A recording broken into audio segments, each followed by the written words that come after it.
विधानसभा उपचुनाव के दौरान गठबंधन हो सकता है? ये सवाल इसलिए क्योंकि बीजेपी के प्रदेश प्रभारी ने ऐसे संकेत देकर के सियासी तूफान खड़ा कर दिया है। बीजेपी को पानी पी पी कर कोसने वाली बीएपी ने हालांकि इस तरह की किसी भी संभावना से इनकार किया है, पर सियासत में कब क्या हो जाए कहना मुश्किल है। देखिए रिपोर्ट।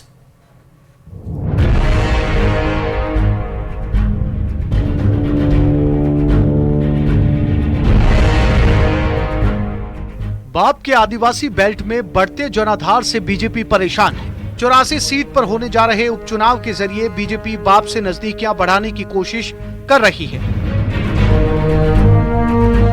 ताकि बाप उसे सलूम्बर में समर्थन दे और बीजेपी बाप को 84 में। बीजेपी ने उपचुनाव से पहले भारतीय आदिवासी पार्टी को लुभाने की कवायद भी शुरू कर दी।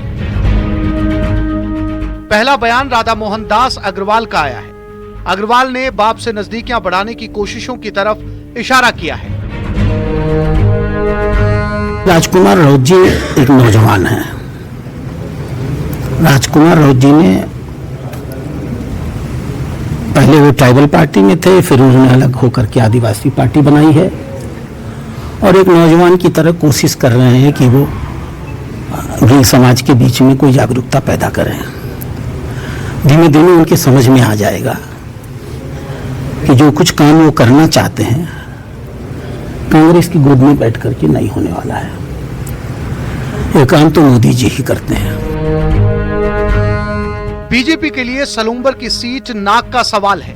यही वो सीट है जहां पर बीजेपी बरसों से काबिज है। अगर यहां बाप उपचुनाव में अपना उम्मीदवार उतार देती है तो बीजेपी का गणित बिगड़ सकता है।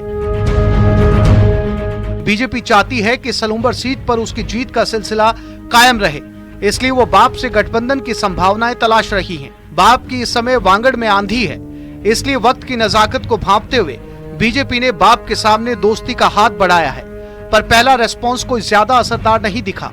बाप ने अपनी प्रतिक्रिया में इसे बीजेपी की ललचाने की कोशिश बताया है। इस बयान के आधार पे उन्होंने भी कहा और मेरा भी कहना है कि साथ मिलने या जाने की कोई बात नहीं है, उसका कोई औचित्य भी नहीं है। भारत आदिवासी एक स्वतंत्र पार्टी है। उस पार्टी ने मुझे जिम्मेदारी दी, सांसद बनाया गया है, तो मेरा कोई व्यक्तिगत डिसीजन नहीं रहेगा। मेरी पार्टी के पदाधिकारी है, मेरी पार्टी का एक डेकोरम है, वो तय करेंगे कि हमें क्या करना है। रही बात भाजपा में जाने की या कांग्रेस में मिलने की या कुछ भी, ये 1% कभी संभव नहीं है। हमारी आइडियोलॉजी स्वतंत्र रूप से लड़ाई लड़ेगी और स्वतंत्र रूप से हम लोग काम करेंगे।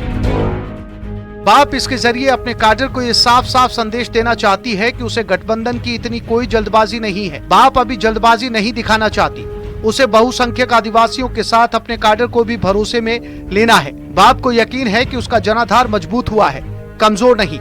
इसलिए वो बीजेपी नेताओं के गठबंधन के प्रस्तावों पर बहुत सोच समझकर फैसला लेने पर विचार करेगी। फिलहाल गठबंधन की कोई संभावना दिखाई नहीं दे रही।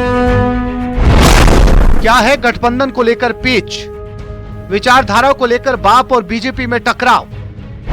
SC/ST में उप वर्गीकरण का बाप ने विरोध किया। बीजेपी SC/ST में उप वर्गीकरण के पक्ष में रही है।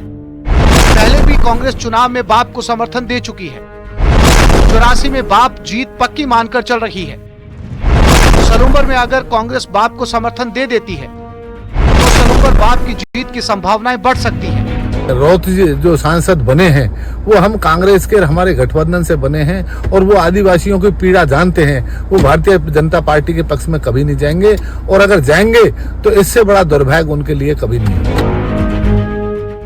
बहरहाल बाप का नेतृत्व भले ही युवा है, पर उनका तजुर्बा मंझे हुए नेताओं पर भी भारी पड़ता दिख रहा है।